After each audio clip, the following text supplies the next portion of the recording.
Assalamualaikum warahmatullahi wabarakatuh. Jumpa lagi kita di program acara podcast RRI Bau-Bau. Nah, untuk program podcast RRI Bau-Bau kali ini, saat ini saya sudah bersama salah satu sosok legenda tinju nasional Indonesia. Dan menariknya, beliau ini putra asli Buton.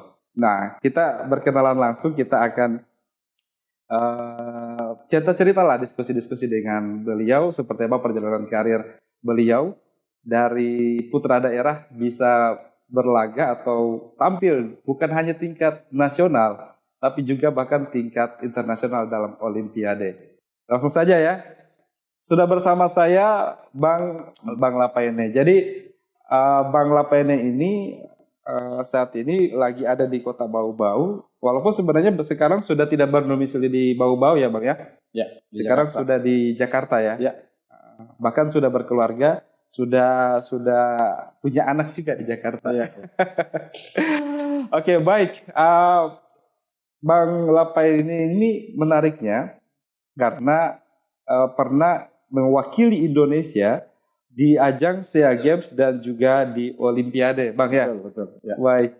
Nah itu menarik, kita coba uliklah seperti apa perjalanan karir beliau. Nah mungkin saya mau tahu dulu ini kalau berarti masa kecilnya Bang Pai ini di Bau-Bau ya? Ya, tepatnya sih saya itu kebanyakan di Lombe dan di Lobu-Lobu Sebelang. Di Lou-Lou. Karena itu ke kampung bapak saya, mama saya itu adalah di Lombe. Di Lombe, ya. Gitu. Jadi berarti hobinya mancing ini? Ya, itulah kegiatan sehari-hari itu. Pulang sekolah langsung ambil dayung udah jalan. Oke, baik. Nah kemudian waktu berarti sempat bersekolahnya di Bau-Bau atau di mana? Di Lombe. Di Lombe. Presidennya saya di Lombe. Presidennya di Lombe. Ya. Oke, baik. Kemudian saya juga dapat info bahwa pindah ke Ambon. Iya. Dari Lombe itu ya pas kelas 1 SMP itu saya ke Ambon. Kelas 1 SMP ke Ambon. Bisa selesaikan SMP-nya di Ambon. Di Ambon ya. Itu sama keluarga. Sendiri. Sendiri ke sana. Kenapa sampai pindah ke Ambon ini, Bang? Ini menarik ceritanya. Iya. Ya mungkin pertama saya anggap ini suatu karunia. Iya. Jadi kasusnya seperti ini permasalahannya waktu itu kita ini biasa lah di kampung itu sering nongkrong-nongkrong lah sama teman-teman, ya kan. Mau dikatakan geng-geng kecil gitulah. Memang kerjaan kami itu emang ngumpul, ya, terus ya ada kenakalan anak-anak remaja lah gitu. Ya. Jadi singkat cerita kami ini terlibat pencurian sepeda. Waduh, pencurian sepeda. Jadi gini, itu bagaimana? Kan kami ngumpul tuh di rumah saya. Setiap hari itu anak-anak ngumpul tuh. Suatu ketika kita nggak punya lagi namanya uang, kita nggak punya. Timbullah ide-ide seperti itu. Bagaimana kita dapatkan uang? Ya kenakalan dulu lah, ya dulu lah, ya. Emang ini ceritanya begitu. Iya. Akhirnya saya dengan teman saya itu punya ide. Ini kan di pasar ini tiap hari Kamis, Minggu itu kan pasar di sana itu pasar di Lombe itu kan. Nah, zaman dulu belum ada banyak motor. Paling orang kayak dari kampung-kampung itu mau ke pasar pakai sepeda. Sepeda ya. Jadi timbullah pikiran apa gimana? 70-an akhir ya, 80-an. Enggak, 80-an. 80-an, oke. 80-an awal lah. Iya. 85-an ya. Jadi udah kita ngambil sebuah sepeda. Ngambil ya. Ini orang lah di pasar kita kata sudah siapa. Yang ngambil sih bukan saya, teman saya. Saya nggak usah sebut nama lah. Teman saya ini langsung dia simpan di sebuah perkebunan di sebuah tempat di Lombe itu. Sembunyikan di kebun itu ya, di rumput-rumput itu. Sorenya dia bilang, saya sudah dapat apa? Sepeda. Jadi kita harus jual. Saya langsung punya ide, jangan dijual dulu. Kita ganti cat. Ini memang sudah ahli ya. Kalau jual begitu kan yang punya, ini punya saya nih. Iya, ketahuan. Cat. Aduh, ya. Saya kan di Bawona dulu nih. Iya. Saya jajan ke Batu Lea. Ngobrol sama satu orang. Kami ini ada sepeda, mau jual sepeda. Oh iya, betul saya punya om sepedanya hilang minggu lalu. Jadi dia lagi cari sepeda ini. Iya, oke.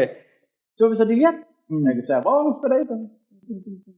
Memang ini memang Tapi cat sudah diganti. sudah diganti. Oke. Tapi emang namanya orang nilai Ya, orang jahat insting. pasti ketahuan. Insting ya.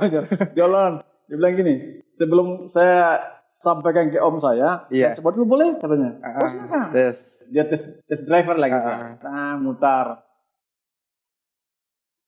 Di pertengahan jalan itu rantainya kelepas katanya. Iya. Dibalikin lah sepeda itu kan mau pasang rantai dibalik. Iya harus balik. Ya, kan? Dulu ya harus dibalik. Nah, balik gini, kita itu lupa. Gak taunya itu di bawah tempat duduk itu kan masih ada warna yang belum ketutup. Oh iya. Begini, kayaknya ini bekas dicat baru ini. Jangan-jangan sepeda om saya ini kan warna sama ini. Iya, warna dasarnya di garuk-garuk tuh. Oh iya masih ada. Dikupas begitu. Iya. Garuk-garuk. Pura-pura dia balik. Oh iya katanya nanti saya kasih tahu om saya dulu ya. Iya. Tapi dia harus tahu bahwa ini kan dia udah tahu kita ini kan nakal gitu. Iya. Pasti mereka ngambil nih. Ini sepeda om saya udah. Anak-anak di kampung lah dulu ya kan? Ngapain gitu. Jadi pas hari Kamis, pasar hari Kamis tuh kita ke sekolah. Tiba-tiba itu ada polisi datang di sekolah. Wih. Di ruang kepala sekolah. Oke. Jadi ini bapaknya udah bikin laporan bahwa ada yang mengambil sepeda saya, anak-anaknya ini gitu kan. Yang terkenal nakalnya, sering berantem. Udah. Dipanggil satu. Saya tuh dipanggil paling belakang. Panggil satu ini cerita. Oh nggak ada yang ngaku. Panggil lagi satu, nggak ada yang ngaku. Sampai kelas sekolah itu udah nahan mereka. Itu berapa orang bang? Berapa orang? Kita berlima. Berlima ya. Pas di hari di panggilan kelima saya. Kelima. Bang Payan yang dipanggil. Jadi gimana? Saya kan yang sedikit ngelawan kalau masa argumen. Saya bilang enggak. Memang kami punya sepeda. Iya. Tapi Bapak kalau kehilangan sepeda tuh saya bilang tuh, tunggu sini Bapak. Saya ambil sepeda kami, Bapak lihat kalau emang sepeda kamu berarti kami memang itu? Iya. Ya udah, kata saya tunggu sini. Saya pergilah itu mengambil sepeda. Timbul, saya sudah tahu ini sepeda Bapak ini nih. Saya punya ide. Saya pinjam sepeda orang. Oke. Saya mau nunjukin sepeda sepeda kami. Oke. Ada satu warga di situ, dia mau ke kebun. Saya bilang, Om, pinjam sepeda dulu, mau disuruh Bapak guru nih, mau beli gula.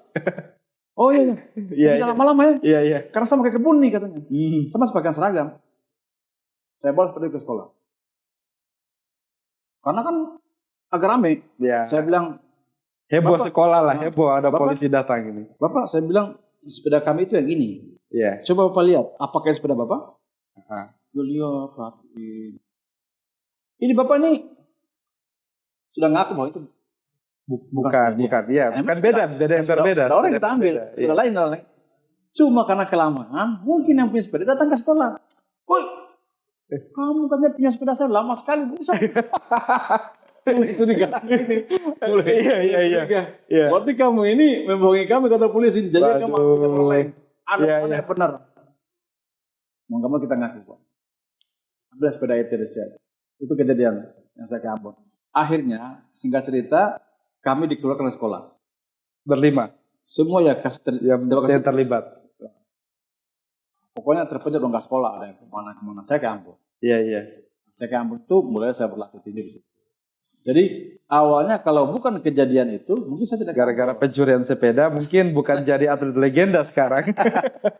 Ya itulah perjalanan hidup. Betul. Terkadang apa yang kita harapkan ya Tuhan itu tahu apa yang sebenarnya kita butuhkan seperti itu. Oke, baik. Di sana mulai bertinju maksudnya tertarik tinju itu Abang dari mana? Apakah karena di Ambon? Ya karena kan di Ambon ya sekeras-kerasnya kita di Buton, Ambon pasti lebih keras seperti itu. Ya.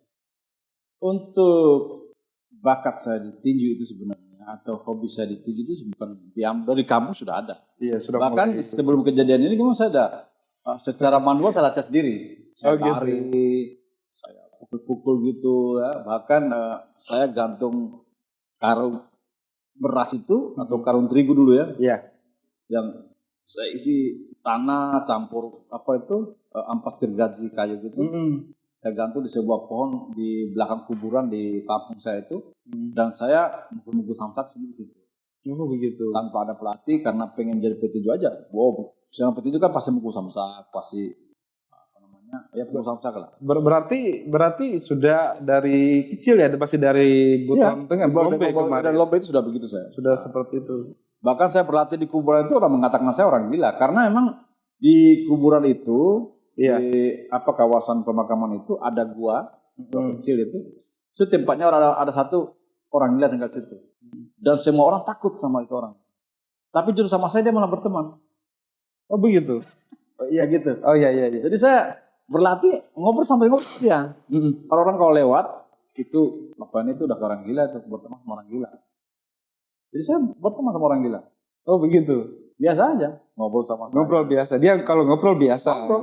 Cuma kan mungkin orang lihatnya karena keterbelakangan. Tapi memang dia kalah. Oh begitu. Ya apalagi kalau ada cewek itu wah hobi dia gangguin gitu mau pengen pegang. Tapi kalau sama saya dia enggak, jangan. Oke. Namanya lah Indi itu salah ingat.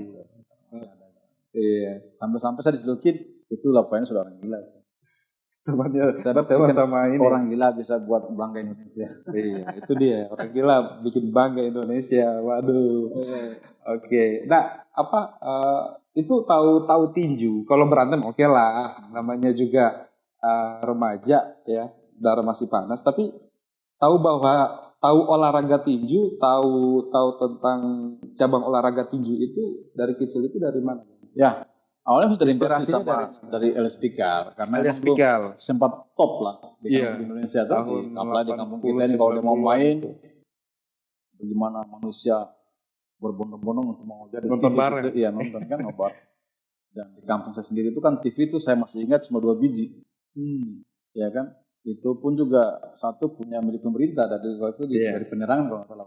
Iya, jadi kalau kita nonton itu mau nonton dia mau setelin kita TV tapi kita patungan duit untuk beli bensin untuk genset ya. Gensetnya dia. Iya.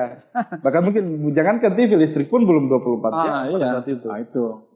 Jadi sebegitu populernya LS Pikal saat itu sehingga timbul pemikiran saya juga saya harus seperti dia lagi. Dan saya jadi petinju. Berarti abang waktu nonton itu pasti berseri-seri ya ketika LS Pikal tampil begitu? Iya, pokoknya saya harus seperti dia lagi. Saya harus seperti dia bangkan lagi bisa di. Nah, itu awal-awal. Akhirnya yang saya ke Ambon itu lah. Di Ambon sendiri itu sebenarnya kan susah. Nah, tahu sendiri orang kita ini kan sama mau lihat kita di Ambon itu. Apalagi mohon maaf ya, kita kan di sana dianggap kalangan bawah, itu. Perantau di orang kita butuh kalau sekarang ya kalau dulu itu awal-awal itu masih kita nggak dianggap orang kalau sama orang sana kan gitu. Pikul, badaki, apa gitu kan bahasa mereka gitu.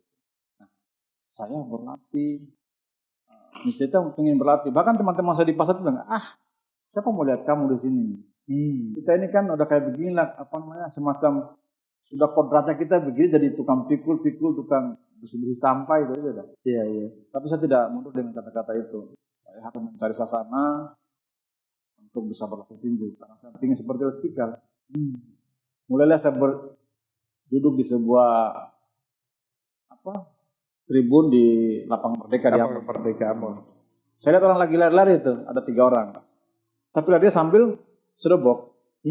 Wah, saya pikir ini petinju ini. Ini pelari atau petinju ini? Nah, tapi kalau pelari nggak mungkin begitu kan? Iya. Kalau pelari kan lari, sprint gitu kan? Sprint ya. Nah, tapi ini ada lari, abis itu dia mukul-mukul kayak petinju gitu kan? Sedobok. Iya. Oh ini pasti petinju.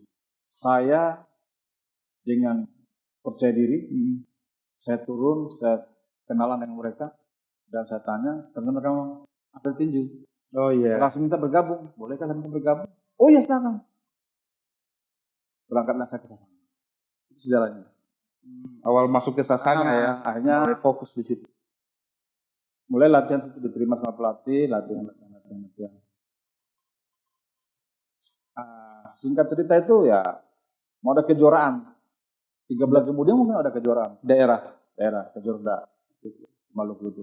Kejuaraan di Maluku itu kan hampir sama semi nasional lah sebenarnya karena saat itu pemain Maluku itu kan semua level nasional. Iya. Top-topnya kan gitu. Kalau kita bisa ngalahkan mereka di situ berarti kita selevel nasional. Kan gitu. Iya. Saya berlatih di situ dan saya terpilih mewakili Sasana saya untuk dipercayakan sama. Saya ngalahkan semua, saya ngasih Sasana itu saya kasih kalah. yang sudah lama latih bertahun-tahun saya kasih kalah. Jadi di Sasana itu dibuat seleksi dulu. Seleksi Siapa kan yang banyak. mewakili Iya, mewakili mewakili Sasana. Kan kejuaraan itu kan mewakili antar Sasana. Iya. Kejuaraan antar Sasana. Udah, mewakili Sasana itu. Untuk kejuaraan Maluku di Maluku, termasuk waktu itu masih ada Maluku Utara yang masih gabung dengan Ambon. Udah. Dan saya di kelas itu saya juara. Wih. Saat itu akhirnya saya dilihat potensi, dipanggillah harus masuk ke PPLP. Pemusatan latihan pelajar itu. Latihan pelajar ya. Yang dibuat Kementerian Pendidikan kalau nggak salah olahraga. Berarti dipantau juga ya? Maksudnya sama orang-orang dari Kementerian Olahraga. Kementerian, dari Disporanya, dari Pemprovnya kan begitu kan. Oh iya. Mungkin sudah nasib saya begitu. Akhirnya saya dipanggil untuk masuk PPLP. Tapi syaratnya harus sekolah. Oke, PPLP-nya di Ambon? Maluku. Oh ya di Ambon. Maluku. Nah, saya ini kan sudah nganggur sekolah itu sebenarnya kalau itu kelas 3 ya. Nah, udah kelas 3 kan? Iya. Saya bermohon, saya mau sekolah. Iya. Tapi langsung kelas 3. Berarti Abang kita kembali ke tadi ya. Abang pindah ke Ambon gitu ya karena kasus tadi sempat tidak lanjut sekolah dulu di Ambon. Tidak. Itu ngapain aja Bang? Ya kita di pasar, kerjaan saya itu tukang pikul. Oke. Bakul orang bilang Ambon dulu, orang bakul. Kerjaan saya itu bakul. Dan saya memang bakulnya juga nggak kayak orang lain mau fokus mau bakul karena saya latihan. Jadi saya itu programnya pagi, sebelum jam 6 sudah latihan.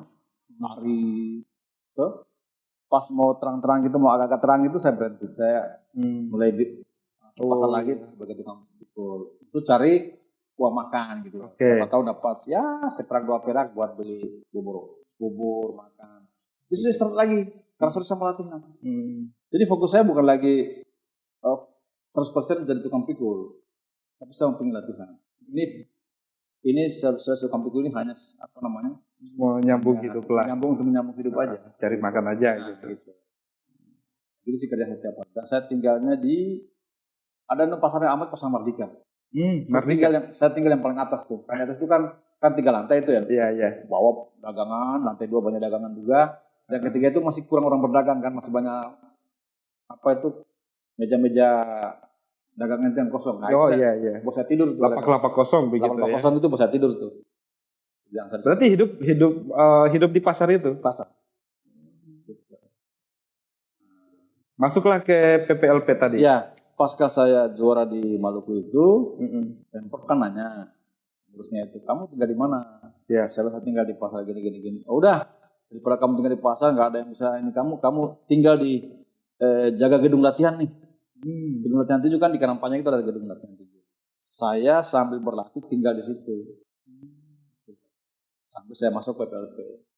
Itu tinggal di situ maksudnya sudah masuk ke PPLP itu? Belum. Sambil menunggu masuk sekolah pindah ke PPLP. Sekalian mungkin olahraga. Memantau kemudian olahraga juga di situ ya. Latihan di situ. Ke PPLP kemudian selanjutnya sampai dipanggil ke timnas itu Bang gimana? Ya, singkat cerita tahun 92 itu saya mewakili Maluku ke-17 junior di Tangerang. Perwakilan Provinsi Maluku. Ke Jurnas nih kan? Iya, junior. Saya mewakili Maluku berangkat ke Tangerang. Dan waktu itu saya kalah. Kurang lagi berselang 2 tahun. 94 ke Jurnas senior. Padahal saya masih junior nih. Senior. Saya wakil Maluku juga. Main dari kejurnas waktu itu kejuarannya di Manado. Dan saya merebut juara. Saat itu setelah kejuaraan itu pulang ke Maluku lagi sebentar langsung dipanggil ke Platnas. Jadi karena yang dipanggil ke timnas itu kan semua juara-juara nasional. Saya waktu itu menjadi juara nasional layang. Saya dipilih untuk mewakili Indonesia di beberapa event termasuk SEA Games. SEA Games tahun 95 dan dua kali SEA Games ya. Saya 3 kali sebenarnya. 3 kali ya. SEA Games pertama sampai 95, 97, 99. 99. Sebenarnya sempat 4 kali, yang ke 2001 saya mundur dari timnas.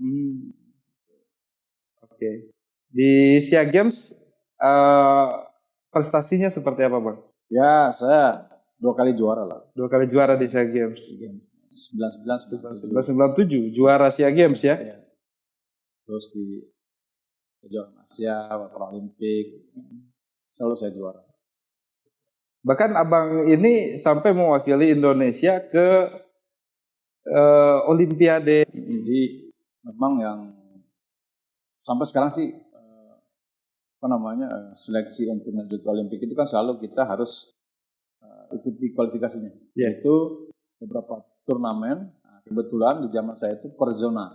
Per zona ya. Zona itu maksudnya per benua. Jadi yang lolos ke Olimpiade itu adalah juara-juara benuanya. Kayak saya mewakili juara benua Asia.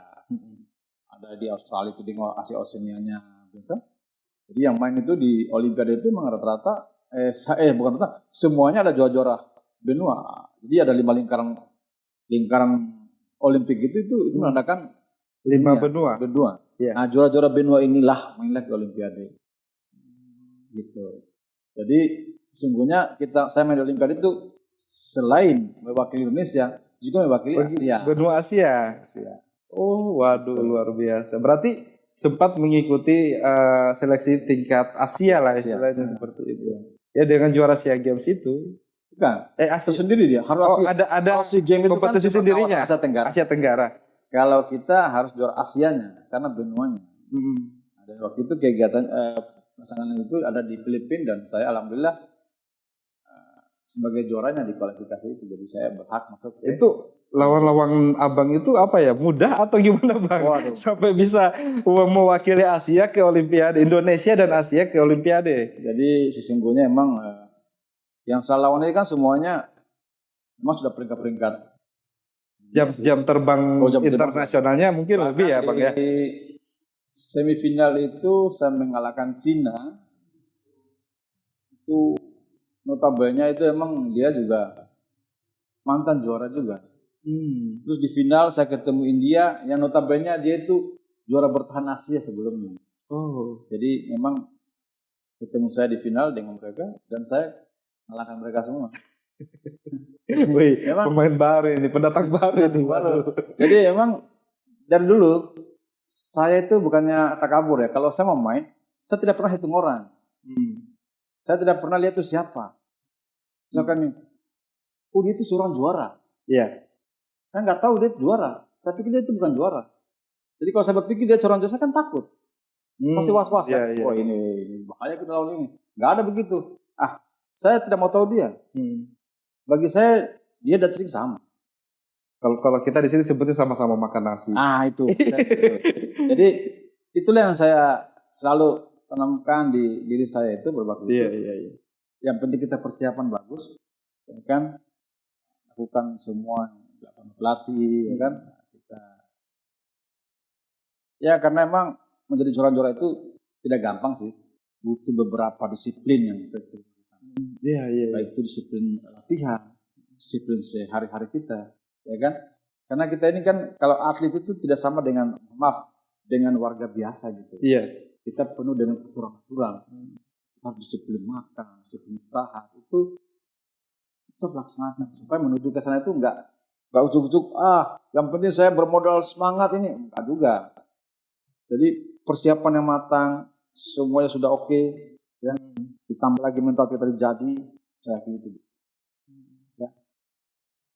Paling hal utama yang sangat fenomenal buat saya, kita tidak boleh sombong dan apalagi takabur yang paling penting juga kita harus menghargai orang tua kita. Itu sangat, karena saya pernah alami itu. Iya. Kejadian SEA Games 95, saya ini salah satu mungkin yang kaget dengan kehidupan.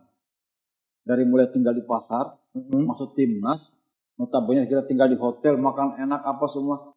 Satu ketika saya pulang ke Ambon, mama saya waktu itu almarhum masih ada, ngajak saya malam itu tidur di rumah. Itu malam minggu. Notabene besoknya ada latihan. Waktu itu saya TC dari timnas itu kita TC ke Ambon 2 minggu. Jadi mama saya itu kangen mungkin. Malam ini kalau pastilah. Tidur di rumah sini aja katanya.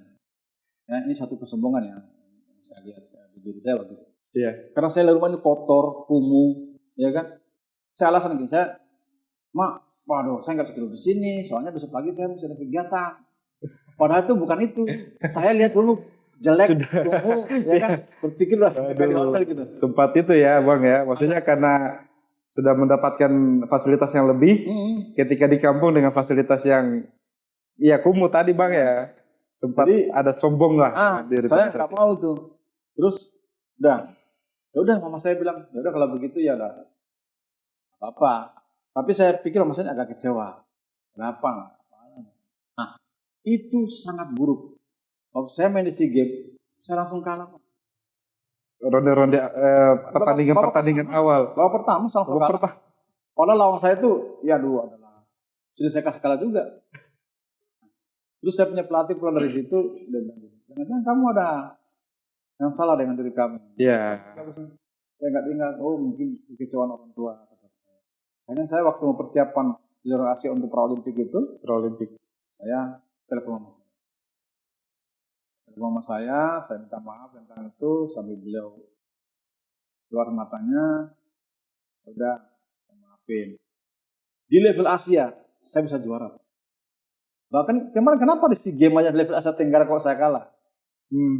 Ya itu. Jadi saya bilang yang saya mau tunjukkan ke anak-anak yang ingin berlatih, ingin sesuatu apapun juga, gitu kehidupan apapun juga. Kita nggak boleh melupakan orang tua. Namanya sombong dalam keadaan kita, ya kan? Itu aja yang penting sih. Itu doa lagi kita di Buton ini kan sangat dilindungi, namanya keberkati itu. Keberkati ya. Kita junjung tinggi, luar biasa. Itu aja, itu pengalaman saya. Alhamdulillah dari segi itu semuanya berjalan lurus sampai ke Olimpik. Luar biasa doa seorang ibu. Iya. Jadi itulah harapan saya kepada teman-teman junior saya nanti yang berkiprah di olahraga, ya kan, harus bersungguh-sungguh. Doa ibu itu penting ya. Komentatornya itu kamu gini, boxing from Indonesia, pokoknya masalah fight like Muhammad Ali. Jadi mainnya seperti Muhammad Ali. Sampai diakui loh di jadi memang kayak saya itu memang tipe saya bermainlah football. Nah ini menarik ini, mantan petinju Olimpiade sedih melihat Indonesia tak mampu loloskan atlet tinju di Olimpiade. Ini Pak, kiri kanan kuburan, kiri rumah sakit kalau ya, pokoknya itu fighter ya namanya. Tipenya juara itu kan belum tentu ke depannya kamu juara lagi. Jadi kamu siapkan diri kamu lagi.